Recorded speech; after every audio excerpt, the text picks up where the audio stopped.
안녕하십니까, 박병욱입니다. 요즘 전공의들 파업, 그 다음에 의회 배웠던 그 움직임, 이런 게 굉장히 국민들이 불안하게 생각하고 있는데, 오늘 이제 4월 3일 수요일입니다. 조선일보에 병원도 환자도 한계, 의료계 대통령 전공의가 단판 짓는 그러한 이제 결과를 갖다 요구를 했는데, 참고적으로 서울 그 5개 큰 병원의 의사 중 전공의 비율 이렇게 해가지고 나왔는데, 저도 이걸 아침에 보고 놀랐습니다. 서울대병원이 46.2%예요. 그 다음에 서울 아산병원 34.5%, 신천 세브란스병원 40.2%, 삼성 서울병원 38%, 서울 성모병원이 33.8%. 즉 말해서 전공의들이 46.2%인 서울대병원 같은 데는 전공의들이 파업을 해버리면은 거의 의사들의 한 50% 정도가 가까이 50% 정도가 자리를 떠나 있다는 얘기죠. 전공의들이 전부 지금 파업했으면. 물론 이제 지키고 있는 사람들도 있을 거라고 짐작을 하고 있습니다. 이젠 대통령과 전공의들이 만나 단판을 짓는 수밖에 없다. 이달 들어 정부와 의료계 내부에선 이런 말들이 많이 나왔다.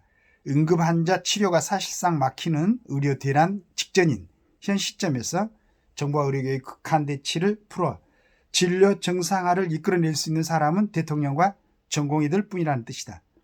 서울의 한 병원장은 이번 갈등의 양 당사자인 대통령과 전공의가 결자 해지해야 한다. 대통령이 먼저 손을 내밀었으니 이제 전공의가 답해야 한다. 라고 말했다. 이번 의대 2,000명 증원을 밀어붙인 사람은 윤석열 대통령이다. 정부 고위 관계자는 복지부 장차관도 작년 말부터 주변에 의대 증원은 내 손을 떠난 문제라고 말하곤 했다. 이에 전공의 1만 명은 집단 이탈로 맞섰다. 동시다발적으로 환자 진료를 전면 중단하는 극약 처방으로 대통령의 대특점에 쓴 것이다. 일주일 만에 한국의 간판 깨긴 빅5, 서울대, 서울아산, 세브란스, 삼성 서울, 서울 성모병원의 수술 입원 환자 수가 반토막 났다.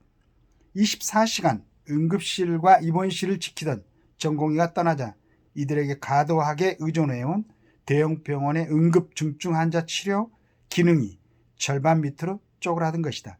의료 전문가들은 국내 대형 병원들이 최저임금을 받으며 주 100시간 근무를 하는 전공의 중심 병원이었다는 본질이 그대로 드러난 것이라며 전공의 영향력이 가장 클 수밖에 없다. 고했다. 생명과 직결된 필수 의료 분야의 저수가 건보공단의 병원에 주는 돈의 적은 상태를 저수가라고 하는 모양입니다. 구조에서 대형 병원의 응급 중증 환자 치료를 떠받친 주체가 전공이었던 뜻이다. 실제 빅5 등 국내 대학병원들의 전공의 비율은 30에서 40%대다.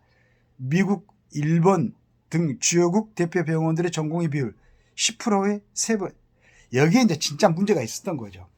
근데 왜 지금까지 그 전 정부에서나 이걸 갖다가 파악하지 못하고 있다가 이런 대란이 일어났는가, 그건 모르겠습니다. 서울대병원의 46.2%가 된다고 하니 전공의들이 본인들이 파업하게 되면 병원 자체가 운영이 안 된다는 걸 알고 있기 때문에 이렇게 파업을 할 수가 있는 거죠. 예를 들어서 10%다. 그럼 10%밖에 안 되는 전공의들이 파업해도 병원이 정상적으로 운영될 수 있으니까 지금 우리나라에서 일어나고 있는 일들이 외국의 선진국들, 미국이나 일본 같은 데서는 일어날 수가 없는 거죠. 그러니까 그 근본적인 원인을 갖고 있었던 겁니다. 이런 전공의들은 병원을 떠난 후 외부와의 접촉을 끈다시피 했다. 복지부 2차관 등 일부 전공의에게 수십 차례 전화나 문자로 만나자 찾아가겠다고 했지만 대꾸하지 않았다.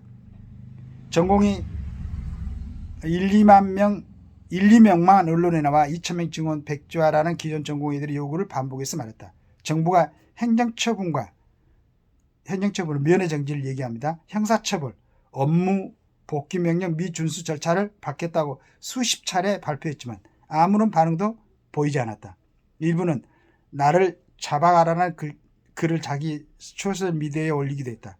스승인 의대 교수들도 요즘 전공의들이 우리 전화도 받지 않는다. 우리 때와 많이 다르다.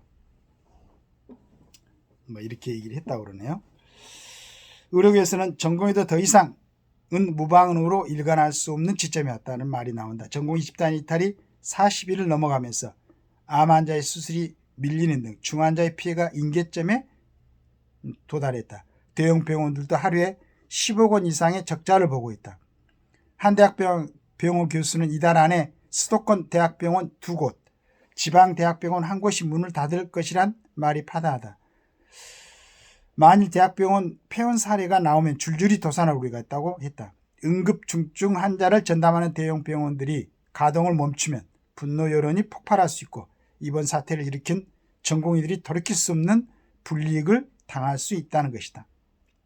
어제도 방송에 올렸지만은 2000년대에 의학 분협을 갖다가 조절하니라고 그때 정원을 350명을 줄였죠.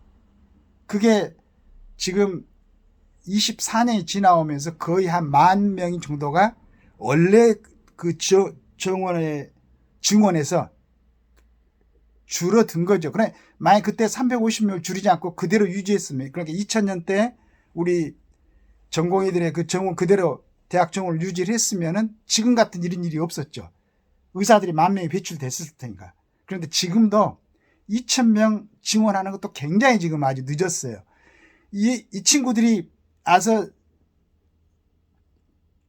전문의가 되려면은, 전문의가 아니라 전공의가 되려고 해도 2031년, 6년 후라는 얘기입니다. 그러니까 지금의 이 아주 악화되어 있는 지역의 필수로 같은 거, 이런 것도 이게 조금 조절이 될 수 있는 부분이 앞으로 6년 후라는 얘기예요. 그런데도 지금 전공의들은 고집을 부리고 있는데 이걸 국민들이 제대로 지금 이해를 하고 있는지 난 모르겠어요. 이걸 또 반대하는 사람들 뭔가. 27년간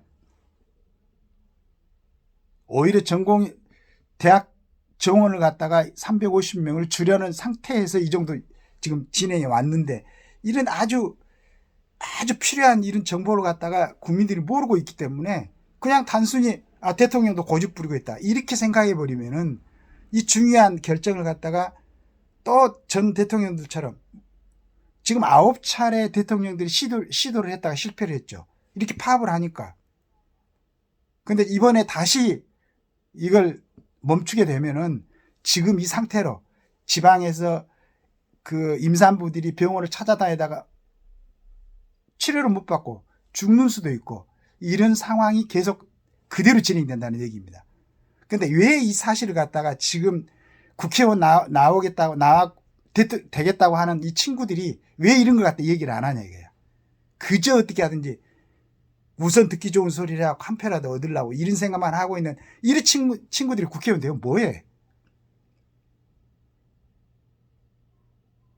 5천만 명이 넘는 국민들의 생명하고 직결되어 있는 의료 문제인데 그걸 갖다가 조금 펴하고 관련되면 무슨 대통령 무릎 꿇고 사죄하라고 이런 친구들도 있고, 이런 사람들이 국회의원 되면 되겠어요? 말도 안 되는 소리지.